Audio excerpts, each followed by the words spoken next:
I hear you're teamed up with Barbie, right? Yeah. If she wasn't with someone, would you go out with her? Well, she checks all the boxes.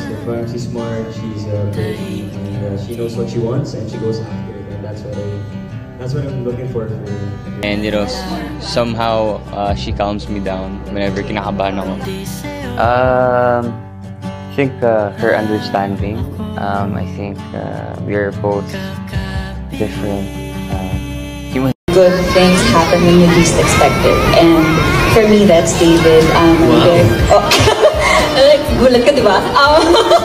So come on, let's vibe a little. Get out in the Brooklyn. At kinakabahan talaga ako makinig. Ako muna?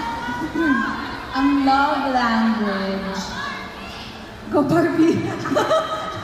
Siguro yung love language na nare-receive ko galing sa kanya, mas words of affirmation, ganyan.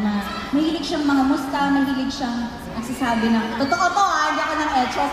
Pag-feeling niya down ako that day, sasabi siya na, ganda mo ngayon ganyan. Pinipilig ka naman, or wala lang? Secret na lang namin. Mamaya pag wala ka, sabihin ko sa kanila yung sagot ko. Ayan, mga words of affirmation. Tapos, pag nararamdaman niya antok na ako, binibilan niya ako ng coffee. So, yung mga acts of service, gift giving. Halos lahat naman. Ang iniintay ko na lang talaga yung physical touch. Iniintay! Alam mo, nagugulat ako. Nagugulat ako sa ate ko talaga na to. Kaya mahal na mahal ko to eh. Sige nga. Hintay. Kita mo? Oo.